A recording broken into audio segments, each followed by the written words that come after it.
We were lied to, and lied to big time. The first internet blockbuster, Loose Change. The film would not only change my life, but countless others as well. So every place, there's questions coming from this documentary. And you don't have to believe everything in the documentary to still have questions come up. And you look back and you remember what you saw and what you were told, and now you have questions. Loose Change took the truth about 9/11 into the mainstream and even take on some of my detractors. The answer is no, they cannot. Jason, I think it's telling that every time you disagree with something, you call the people a liar. I'm not calling anybody a liar, sir. I'm calling you a liar because you are a liar. But if we were lied to about 9/11, then who was really behind it? A lot of people on the web were pointing towards the New World Order. So I set out to find out if the New World Order really existed. And if it did, what was it? Who was involved? And what were their goals? The world that maybe some people dreamt of at that conference back in Bournemouth, when it looked as if maybe history would end, that liberal democracy would triumph, that free market economics would slowly progress, and we'd have a new world order.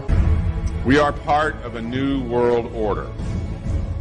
Walter Isaacson wrote a wonderful book about some of the wise men who helped shape the New World Order following the Second World War. The transatlantic partnership was never just the foundation of our security. It was the foundation of our way of life. It was forged an experience of the most bitter and anguished kind. Out of it came a new Europe, a new world order, a new consensus as to how life should and could be lived. It was a new world order. That's what President George H. Bush said. Harvard historian Francis Fukuyama pronounced the end of history. In fact, when it is used, that person is often dismissed out of hand because of the perception that it is nothing more than a conspiracy theory. Actually, the idea of global governance and a one world order has been around for centuries, and the term New World Order has been used frequently in recent history. The New World Order means different things to different people, but to those who expect to be in control of it, it means the same thing. It means all the world under their control. They believe that somebody must rule. After all, people are too darn dumb to know how to rule themselves. They figured that that's their role. The first in-depth publication of note was Samuel Zane Batten's work, The New World Order, which was published in 1919. The creation of an international mind with a world consciousness and a world patriotism. The destruction of every arbitrary power that can separately and of its single choice disturb the peace of the world. Well, government is good, right? It put an end to war. Well, it could put an end to war because you just only have one dictator. I think Adolf Hitler had that in mind. He wanted a world government too, with himself as the master leader. Many have regarded Hitler as the apex of evil, a true heart of darkness. But how many people know that Hitler had his own vision of a new world order? Hitler had been promoted by the establishment. He graced the cover of Time magazine many times and was their Man of the Year twice. His vision was simple: unify Europe and then the world. The idea of globalization was so prominent in Nazi ideology that the 1936 Berlin Games would be the first time that the Olympic rings would be displayed prominently and promoted in order to glorify the Third Reich. This symbol represents the 5 major regions of the world: Africa, America, Asia, Europe, and Oceania, interlocking and coming together as one. Hitler's methods of youth corps and military aggression were so visible to the rest of the world, he eventually failed. However, his vision of a new world order lived on. Author H.G. Wells, the man behind The Time Machine and War of the Worlds, would write about a planned world state in which there must be a common faith and law for mankind. In 1939, he would publish a full book on the matter called The New World Order. Wells again has a similar vision, stating that national individualism has to go and that sovereign states must end. He then goes on to write, in the great struggle to evoke westernized world socialism, contemporary governments may vanish. Perhaps his most chilling prediction is that countless people will hate the New World Order, be rendered unhappy by frustration and their passions and ambitions through its advent, and will die protesting against it. Many of them quite gallant and graceful-looking people. Collectivism is that concept where individuals are considered to be discardable, and that the group is more important, and that the ultimate group, of course, is the state. And so it boils down eventually to the fact that the state is the all-important unit of society, and citizens exist only to serve the state. Other men of prominence would also promote a New World Order during the 1960s, including industrialist and former New York Governor Nelson Rockefeller. Rockefeller would also become vice president under Gerald Ford. Religious leader Pope Paul VI, delegates to international organizations, public officials, gentlemen of the press, teachers and educators, all of you must realize that you have your part to play in the construction of a New World Order. As well as former President Richard Nixon. However, Nixon was largely a mouthpiece for his most dominant advisor, Secretary of State Henry Kissinger. Kissinger may be the most vocal proponent for a New World Order of his era. He has called for it time and time again, in policy papers, meetings, and interviews. Time magazine recognized both Nixon and Kissinger as Men of the Year after announcing their New World Order in China. Kissinger's New World Order would fall under the radar for some time. However, it saw a vast revival during the first Bush administration. Here is Brent Scowcroft, former vice chairman of Kissinger Associates and former national security advisor under both Ford and Bush Sr., as he discusses the New World Order. We're at a moment when the international system is in a period of change like we haven't seen for several hundred years. The quest for the New World Order is in part a challenge to keep the dangers of disorder at bay.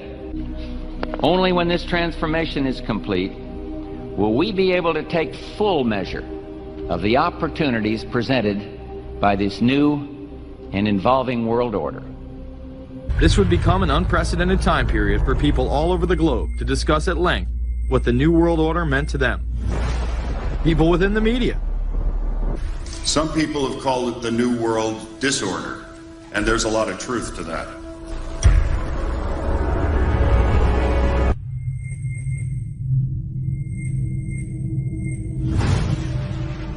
University and institutional chairs. The secret of this is to learn how to use coalitions. We are effective in the United Nations. People within government. George Bush has invoked a new world order without enunciating a new American purpose. The president has still failed to articulate clear goals for our nation's foreign policy in this new age. I find the term New World Order very revolting, and just not only historically but politically today. I think Harding is absolutely right, and the actions of the administration just after enunciation of the New World Order put the lie to the fact there is any real substance behind what they say as New World Order. The first act of the New World Order was A, to make war, and then B, was to sell arms all over again. Is there a New World Order? Is it going to be a New World Order, or will disorder be just as significant in this process as we look ahead? We are very, very skeptical of an international order if we are not sure how the rules will be made, because thus far the international order has been made with rules that we had no input into and that affect us, and even when on the few occasions when the rules will seem to favor us, then they get changed.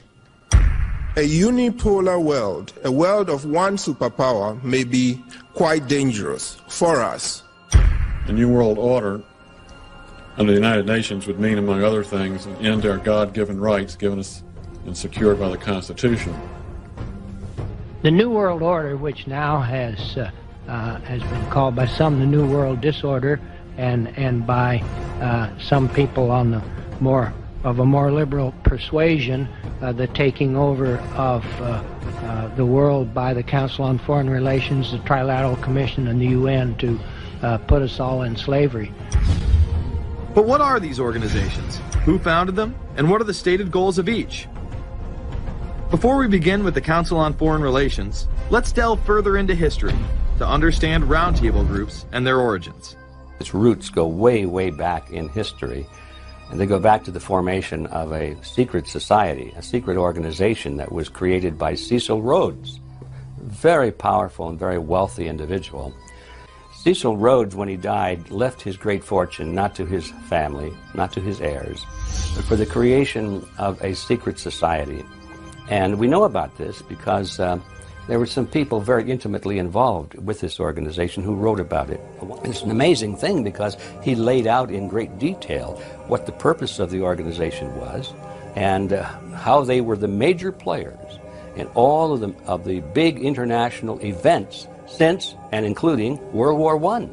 The bottom line is that you take the roots of that organization and you find out that they created in all of the British dependencies what they call roundtable groups.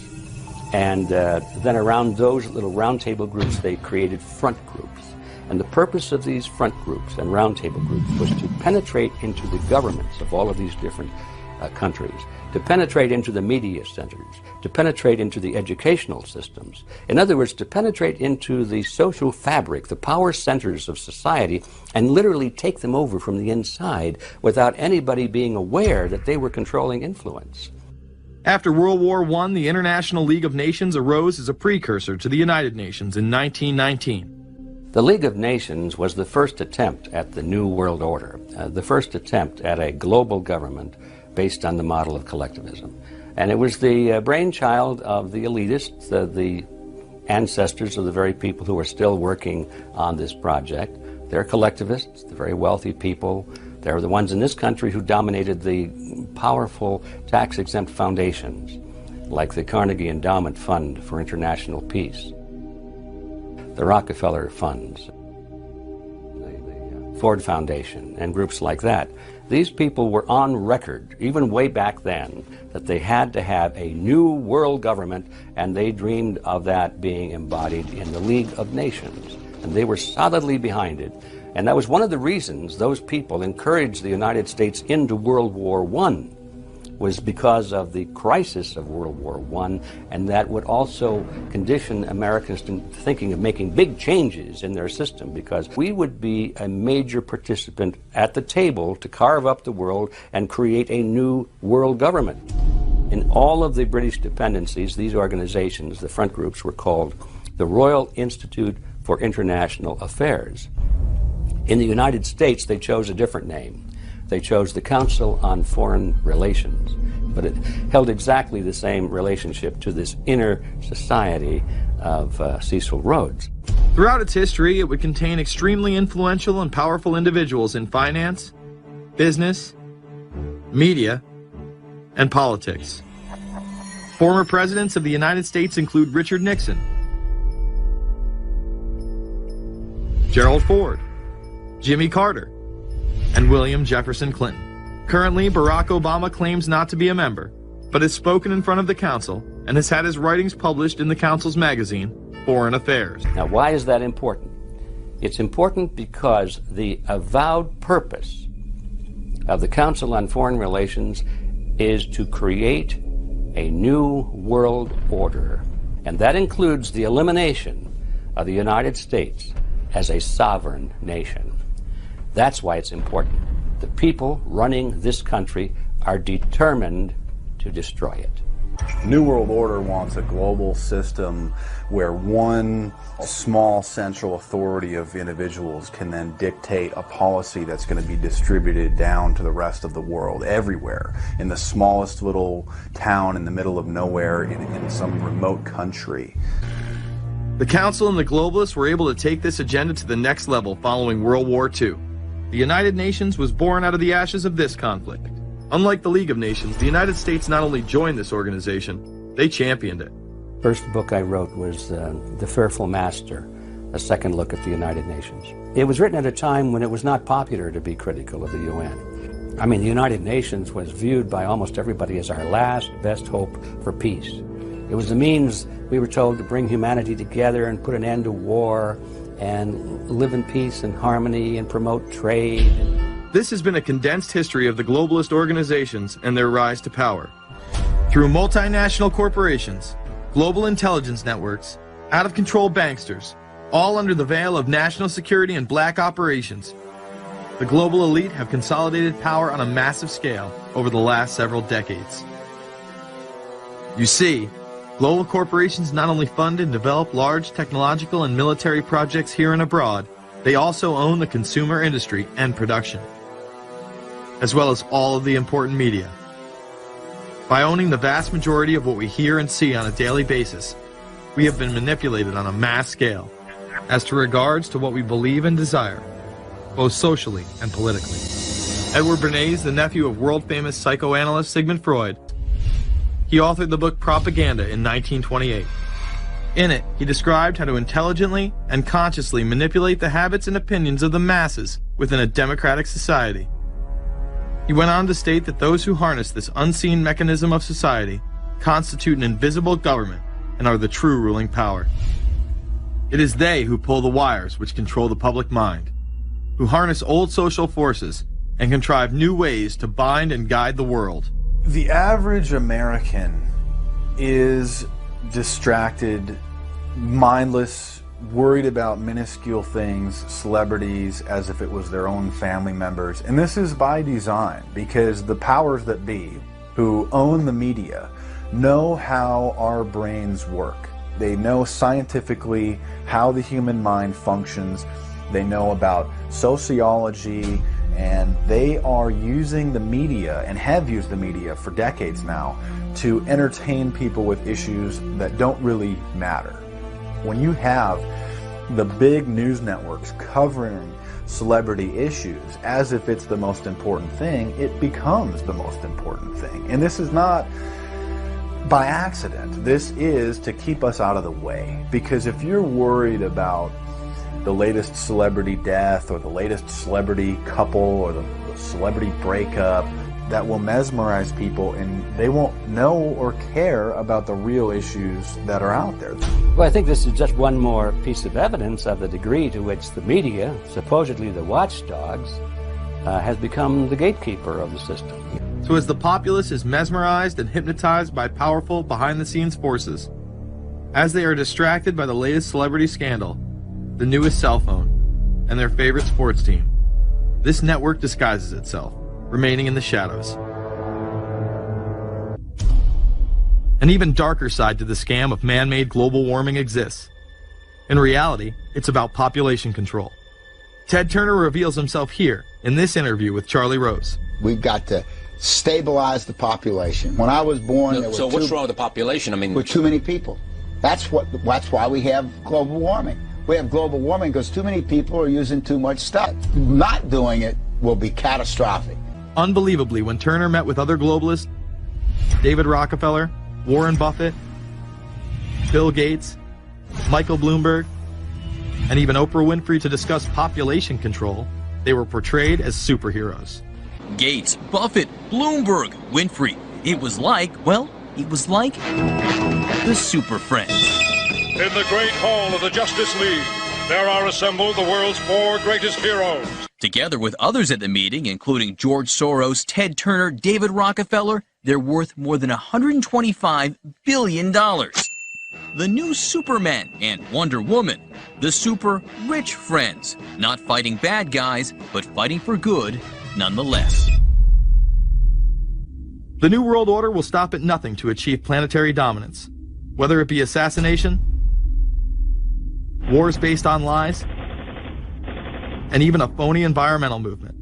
So it should come as no surprise that they have been tracking, tracing, and databasing our lives for years. Many people are aware that the Bush administration engaged in warrantless wiretaps on American citizens.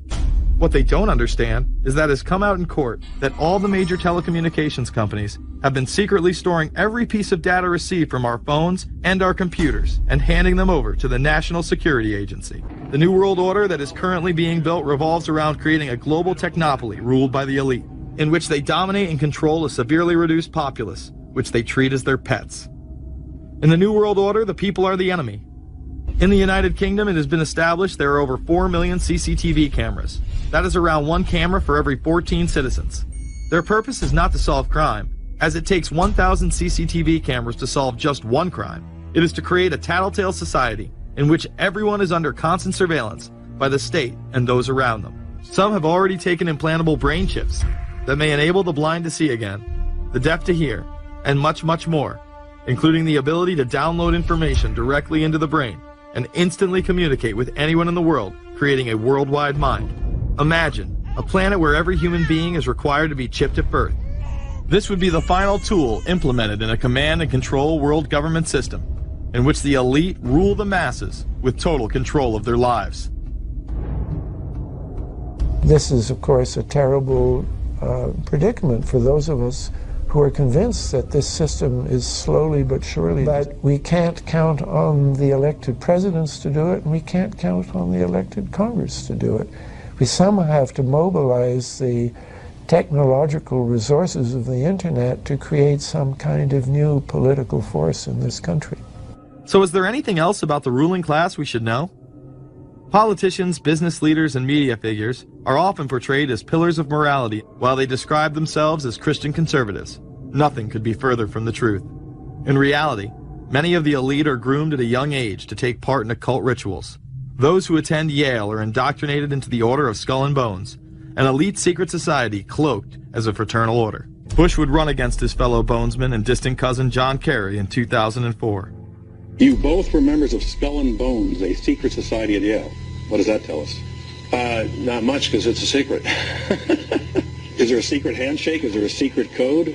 I wish there were something secret I could manifest. 322, a secret number? There are all kinds of secrets, Tim. You were both in Skull and Bones, the secret society.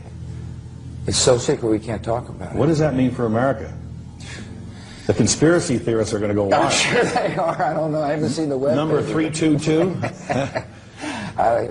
This culture of death in the occult continues long after college. Later on in life, these pagan rituals carry on in the redwoods of Sonoma, California. And what is the Bohemian Grove? Well, it's a kind of summer camp for the powerful, an all-male gathering in great secrecy. Again, we see people of the highest levels of power involved in the most repulsive and decadent of crimes. They couldn't care less about the code of conduct. The reality of this behavior is never revealed to the public, as the media keeps any revelations quiet. Unfortunately, these type of activities continue to this day. The insanity is that we have allowed an interwoven elite criminal class to rule over us while posing as the saviors of the planet. We have learned they will stop at nothing to achieve their goals and are not held accountable for their crimes. They prey on the system rather than protect it. This is not a new world order of peace and prosperity. It is not a world government to save the earth. During difficult times, we must remain ever vigilant against seemingly positive solutions imposed to suit their aims. We are threatened by a superclass that control the flow of information and hide technology from the public. The prospect of domination of the nation's scholars by federal employment, project allocations, and the power of money is ever present and is gravely to be regarded. We must also be alert to the equal and opposite danger that public policy could itself become the captive of a scientific, technological elite. It is time to put down the remote control, to turn off your Xbox, and start paying attention. It is time to step away from everyday luxuries and pop culture and take action against a monolithic, concentrated evil in order to save what's left of humanity. We must now trade in our apathy for action in order to defeat this invisible empire.